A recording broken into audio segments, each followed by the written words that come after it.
Welcome to the Memory Scope channel.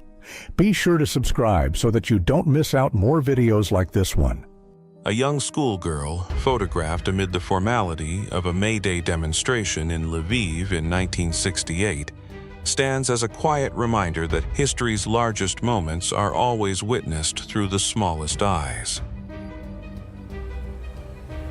By 1923, the man who had reshaped Russia could no longer speak.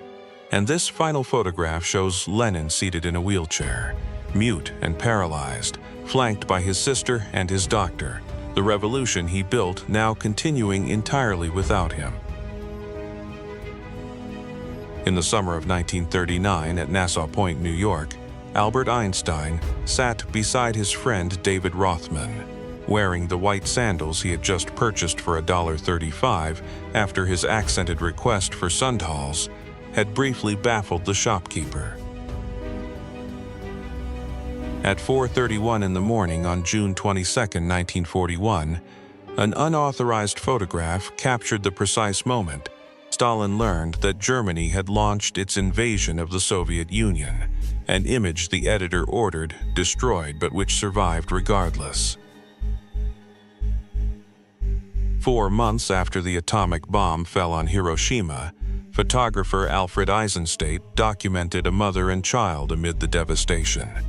And the woman, when asked if she could be photographed, bowed deeply and posed with an expression he described as bewilderment, anguish, and resignation.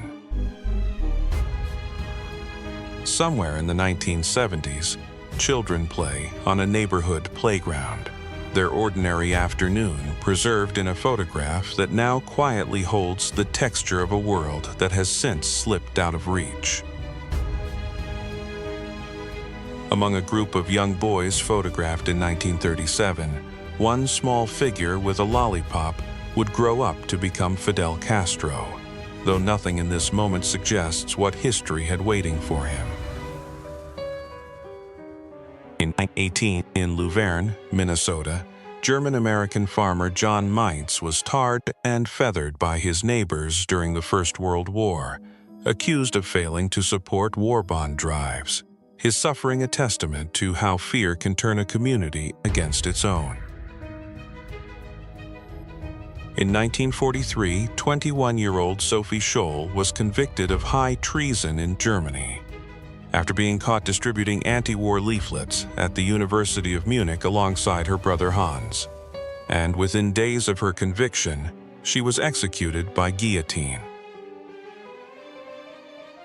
At a 1936 rally, one man, August Landmesser, stood with arms folded while every hand around him rose in the Nazi salute. A man who had joined the party for work, but whose heart had quietly turned elsewhere after falling in love with a Jewish woman the state would not allow him to marry. On the streets of Istanbul in the 1960s, a man too drunk to walk was placed in a large basket and carried home by one of the city's basket men, workers who spent their days as porters and their nights ensuring no one had to sleep in the gutter. After what appears to have been a formidable snowball fight, Princeton sophomores gathered in 1893 to be photographed together, their disheveled, triumphant expressions a reminder that the rituals of youth change very little across the centuries. A photograph from Tennessee in 1937 shows 9-year-old Eunice Winstead beside her 22-year-old husband Charlie Johns, a marriage made possible only because the couple had falsified their ages on the application. The Reverend had accepted without question. A photographer named Per Ellis Edlund posed with his young daughter Tyra around 1910. And some 35 years later, the two were photographed again in the same spirit, the passage of time written gently across both their faces. The original Michelin Man, introduced in 1898, was white because rubber tires were naturally gray-white before carbon was added in 1912 to make them more durable. A company that also began reviewing restaurants to encourage longer drives and, in turn, faster tire wear. During the rush hours of the 1960s and 1970s, Tokyo subway pushers,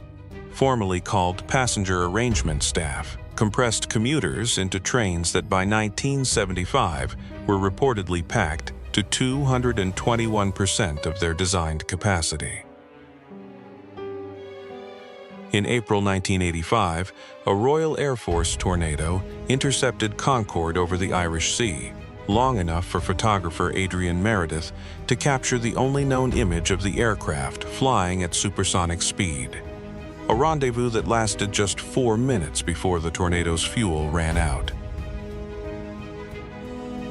During the liberation of Dachau in 1945, a photograph captured an emaciated 18-year-old Russian woman looking directly into the camera, her face a record of what the first German concentration camp, opened in 1933, had done to more than 200,000 people across 12 years. The Cincinnati Public Library, opened in 1874 and renowned for its soaring iron interior, was demolished in 1955 to make way for a more modern building nearby, and where its elegant reading rooms once stood, a parking lot now occupies the ground. In 1914, at Paris's Cochin Hospital, a patient undergoes a chest X-ray in the radiology department of Dr. Maxime Menard, a physician who would later lose a finger to the effects of the very machine he used to peer inside his patients. In 1970s Los Angeles, an entire house was loaded onto a truck and moved down the street, a practical and quietly surreal act that captured something distinctly American about the relationship between permanence and the desire to begin somewhere new. By the 12th century, Bologna had raised nearly 180 towers across its skyline in a display of civic rivalry, and though almost all have since fallen, the tallest, standing 97 meters, still watches over the city today. On May 29, 1953, Edmund Hillary and Tenzing Norgay became the first people in recorded history to stand at the summit of Mount Everest, a moment that belonged equally to both men and to every attempt that had come before them. In 1960, Senator and presidential candidate John F. Kennedy sat beside Milwaukee trailblazer Val Phillips, a woman already reshaping local and national politics, and turned quietly away from the camera as if the weight of what both their futures held was already present in the room. In Rome in 1944, amid the rubble and upheaval of a city just passing through war, an Italian woman paused to examine the kilt of a Scottish soldier near the Colosseum, a small human exchange across the gulf of language and culture. In 1935, a solitary figure stood on the earliest cables of the Golden Gate Bridge during its construction,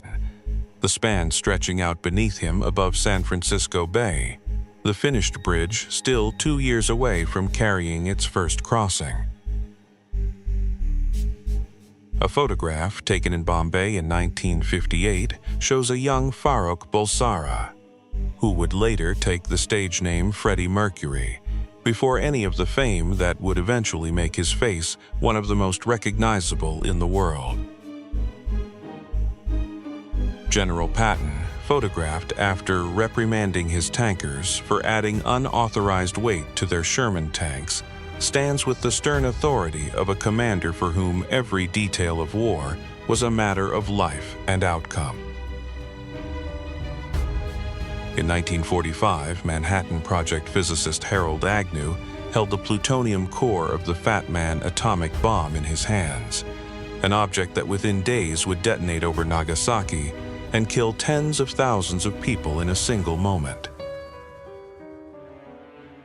A 2,000-year-old glass mosaic discovered in the ancient city of Zugma in Turkey survives as a fragment of color and craft from a world that has otherwise entirely dissolved into the earth beneath our feet.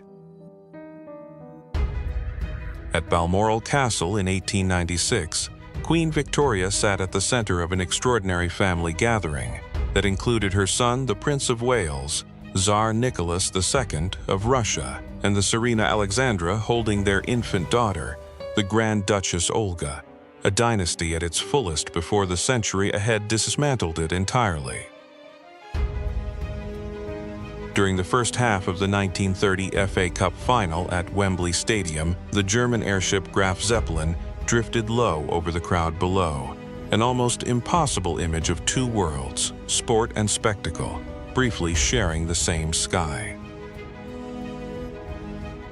Built around 200 AD in Teotihuacan, Mexico, the Pyramid of the Sun rises from the valley floor as one of the largest structures of the ancient world, constructed by hands whose names and lives history has not preserved. Recovered from the wreck of the Spanish treasure ship Atocha, which sank in 1622, a gold bar bearing its original mint marks survived more than 3 centuries beneath the sea, before surfacing again as a physical remnant of an empire built on extracted wealth. On the Sussex in 1875, a young Steven Spielberg stands in proximity to the mechanical shark that gave him more trouble than he had anticipated, a production that turned its difficulties into something that would permanently change how Hollywood made films. In the ruins of Berlin in 1945, a shattered German Stahlhelm lies in a puddle of water, with the gutted shell of the Reichstag visible behind it, the two objects together forming an unintentional monument to the end of a regime that had promised 1,000 years and lasted 12. In 1908 in San Francisco, a Victorian house was hauled along Steiner Street by horsepower, an entire home in motion through the city streets, relocated not destroyed, as if even buildings deserved the chance to begin again somewhere new. Found preserved in a well, this 2,000-year-old Roman shoe survived intact while the empire that made it crumbled, a leather object that outlasted armies, emperors, and centuries of earth pressing quietly down upon it. In 1925, photographer Henri Manuel documented a dinner party held in Paris for French soldiers who had suffered severe facial injuries during the First World War. Men who had survived the trenches only to carry the war's damage on their faces for the rest of their lives. Built in 1504 and standing for over 4 centuries, the oldest house in Hamburg was demolished in 1910. Its timbers and walls, a record of the city's earliest shape, cleared away to make room for whatever the new century thought it needed instead. In March 1918, near Lunéville in France, soldiers of the 1st Battalion, 165th Infantry, worked from a dugout that served as the field telephone exchange. Their subterranean communications post a small but vital node in the vast and grinding machinery of the Western Front. On May 26, 1977, George Willig, known as the Human Fly, scaled the exterior of the South Tower of the World Trade Center in New York City, inching upward while crowds gathered far below to watch a man climb what most people only ever looked up at. On December 13, 1972, astronaut Harrison Schmitt of Apollo 17 stood on the lunar surface, examining a large boulder beside his rover, one of the last human beings to walk on the moon before the program that had taken him there came to a close. During the Prague Spring of 1968, a photograph captured the brief charged atmosphere of a Czechoslovakia, testing the edges of its own freedom, a moment of political openness that Soviet tanks would bring to an end before the year was finished. In the East End of London in the 1930s, Mary Smith earned 6 pence a week as a knocker-upper, rising before dawn to shoot dried peas at the windows of workers who needed waking, a profession born from a world that had not yet trusted the alarm clock. In 1934, a young Anne Frank was photographed on the beach, a child at the shore, with no knowledge of the diary she would one day write or the fate she would face before she was old enough to grow fully into the person she might have become. On July 22, 1944, Winston Churchill stood in the ruins of Caen, France, flanked by General Montgomery and Lieutenant General Dempsey, surveying a city that had been largely destroyed in the weeks of fighting that followed the Allied landings in Normandy. In a Chicago bakery, a 24-year-old Muhammad Ali spoke with 16-year-old Belinda Boyd, the two photographed together in an ordinary moment that preceded their marriage a year later in 1967, before either fully understood what their shared life would hold. On April 13, 1985, in Växjö, Sweden, 38-year-old Danuta Danielsson struck a marching neo-Nazi with her handbag, a single instinctive act by one woman against a column of men, captured in a photograph that has never lost its power to stop a viewer cold.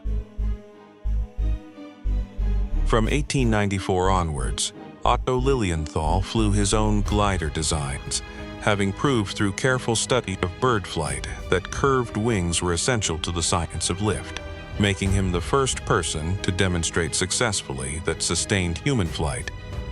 was not merely a dream but a solvable problem. A small stone grotesque sinks its teeth into a larger gargoyle on the roof of Salisbury Cathedral, a building whose main body rose over just 38 years between 1220 and 1258, and which remains one of the finest surviving examples of early English Gothic architecture. In Sweden in 1958, a 17-year-old Pelé stood on the edge of a World Cup that would introduce him to the world, a teenager not yet fully formed, but already carrying something that the tournament ahead would make impossible to ignore. In 1896, photographers from the Detroit Photographic Company documented life aboard the USS Brooklyn, capturing not only the warship's armament and interior, but the quieter daily rhythms of the sailors who lived and worked within its steel walls. In 1896, a 15-year-old Pablo Picasso painted his first self-portrait, and when he painted his last at the age of 90 in 1972, some 50,000 works of art lay between those two images of the same restless, searching face. By 1980, a restaurant had opened at the top of the World Trade Center, offering diners a meal above one of the most recognizable skylines on Earth, in a building that still had 21 years left before the city below would lose it forever. In the summer of 1907, the racers of the New York to Paris Great Race lined up at Times Square, competing for a 1,400-pound trophy and the simple, enormous proof that an automobile could circle the world under its own power. In the 1870s, photographer Charles Marville captured a mature tree being transported on a wooden platform along the Boulevard Saint-Michel in Paris, a city already accustomed to grand gestures of urban transformation under Haussmann's redesign. A portrait from Scra, Algeria in 1870 preserves the face of a Moorish woman with a stillness and dignity that the camera of that era demanded from its subjects, and which time has since made feel like a gift passed quietly forward. In 1930, photographer Louis Hine climbed alongside the workers building the Empire State Building to document a cable worker at his post, capturing the human body suspended against the growing New York skyline with a matter-of-fact bravery that Hine never stopped finding worth recording. Windows 95 arrived not as a download but as a physical stack of 28 installation disks,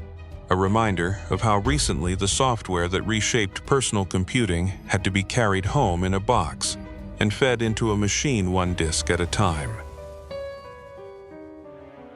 Beginning in the 1890s, Dutch Impressionist painter George Hendrik Breitner turned his camera onto the everyday streets of Amsterdam, and among his subjects was a lone cyclist on the Prinsengracht, an image as composed and attentive as any painting he ever made. In 1908, Lucy Smith and Pauline Rankin climbed the Salisbury Crags in Edinburgh as founding members of the Ladies' Scottish Climbing Club, a club formed that same year because women were formally barred from joining the men-only Scottish mountaineering club that already existed. Opera singer Aline Valandry was noted across late 19th and early 20th century Europe for her extraordinary hair, described as a golden mantle reaching to the very ground, a feature she tended for 3/4 of an hour each day, as though it were an instrument in its own right. In the 1970s, a child came face to face with Andre the Giant, and his reaction captured in the photograph said everything words would have struggled to express. The sheer physical scale of the man arriving all at once before the child's wide and astonished eyes. 1942, photographer Jack Delano followed George Camblaire, an ordinary young American, through his transformation into a trained soldier, documenting even the unglamorous hours of kitchen duty that were as much a part of that education as anything done on a rifle range. In 1910s, photographer Walker Evans caught a Cuban man in a white suit moving through downtown Havana with an ease and self-possession that made him look as though the city had been arranged around him rather than the other way around. The HZ-1 Aerocycle was a mid-1950s American experiment in personal military flight that collapsed under the weight of its own ambition, as more thorough testing revealed the one-man helicopter was simply too difficult for untrained infantrymen to control, and 2 crashes ended the program entirely. Queen Victoria's close relationship with her Indian attendant Abdul Karim was considered scandalous by the royal court, and when she died, the same courtiers who had tolerated his presence evicted him from the home she had given him and sent him back to India. A young woman photographed at her spinning wheel in Ireland in 1905 sits in a domestic interior that speaks of continuity and quiet labor, a moment recorded just as that older way of life was beginning, though not yet knowing it, to recede. An ornate gorget crafted for King Francis I of France in the 1500s now rests in the Museu Militar de Lisboa in Lisbon, a decorated piece of royal armor that has outlasted the king who wore it by 5 centuries without losing any of its intricacy. An ice cream merchant photographed in Constantinople in 1898 stands with the quiet confidence of someone whose trade needs no explanation. A figure from the Ottoman Empire, preserved by the camera in the middle of an ordinary working afternoon that history would otherwise never have kept. The 1980 Citroën Karin concept car, designed by Trevor Fiore, arrived as a vision of the future so geometric and precise that it seemed to belong to a decade that had not quite yet decided what it wanted to look like. The Redic-O-Matic portable sauna became a consumer curiosity of the 1940s, sold on the promise that it could melt away fat, a belief that said as much about the era's hopes for easy transformation as it did about what people then understood of the human body. The World Fair of 1889 in Paris rose around the newly completed Eiffel Tower, a temporary exhibition that drew visitors from across the globe to a city that had staged spectacle before, but never quite at this scale or with this ambition. A Greek bronze Corinthian helmet, crafted somewhere between 525 and 475 BC during the Archaic period, preserves in its curve and eye holes the shape of a face that wore it more than 2,500 years ago and has since left no other trace. In 1987, Chernobyl plant director Viktor Brukhanov, deputy chief engineer Anatoly Dyatlov, and chief engineer Nikolai Fomin appeared in court to answer for the 1986 nuclear disaster. 3 men photographed in the sober aftermath of a failure that had already changed the world around them. In the 1910s, New York City department stores invested heavily in window displays to draw holiday shoppers inside, and the photographs from those streets show a city already mastering the art of turning desire into commerce on the pavement of a crowded winter afternoon. In 1949, the arrival of a television set in a family home was still an event worth photographing, a moment when a piece of furniture changed the shape of the room around it, and, though no one could quite say how yet, the shape of everything else as well. Through the 1930s, thousands of families displaced by the Dust Bowl loaded what remained of their lives into old cars and trucks and drove west toward California, called Okies regardless of where they came from, following the crops and finding no fixed place to stop. Circus performers photographed in Germany in 1926 by August Sander carry themselves with the same quiet authority that Sander found in everyone he documented, people whose lives ran parallel to the ordinary world and who stared back at his camera without apology. In 1949, a couple lay on the banks of Tessen in Paris, photographed by Nat Farbman with the unhurried quality of a city that had survived the war and was remembering, slowly and with some relief, what it felt like simply to rest. The Maya sandstone Stela F at Quirigua in Guatemala, raised in 761 AD and standing 7.3 meters high, depicted the ruler Kak Tiluchan Yopat and was, at the moment of its erection, the tallest monument the Maya civilization had ever built. Train travel in the 1890s moved through a landscape, still largely unaccustomed to the speed of rail, and the carriages and platforms of that decade preserved a formality of dress and posture that made even an ordinary journey feel like a considered occasion. At the 1927 Solvay Conference, 29 of the world's most extraordinary scientific minds gathered for a photograph, 17 of whom had already won or would go on to win the Nobel Prize, making the image one of the most remarkable group portraits in the history of human thought. A Spanish milkman posed with his donkey on a Seville street in 1910.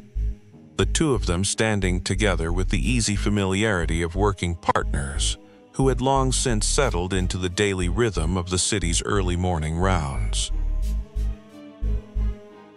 In 1934, car manufacturer Tatra produced a brochure illustration explaining aerodynamics in simple visual terms, using the streamlined form of their T-77 model to make legible to any reader a principle of physics that engineers had only recently begun applying to the road.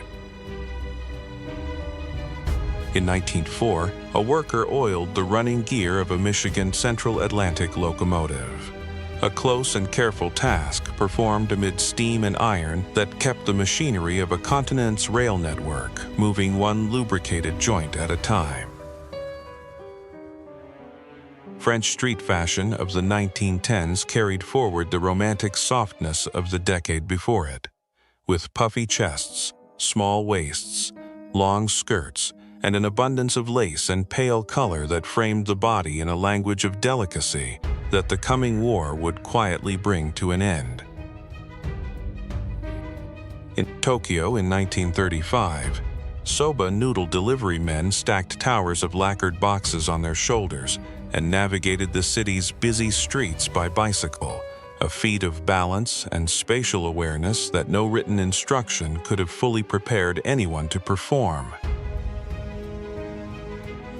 On the 13th of May 1982, Hergé stood before a statue of Tintin and Snowy in Brussels, photographed in front of the characters that had made him one of the most widely read comic creators of the 20th century.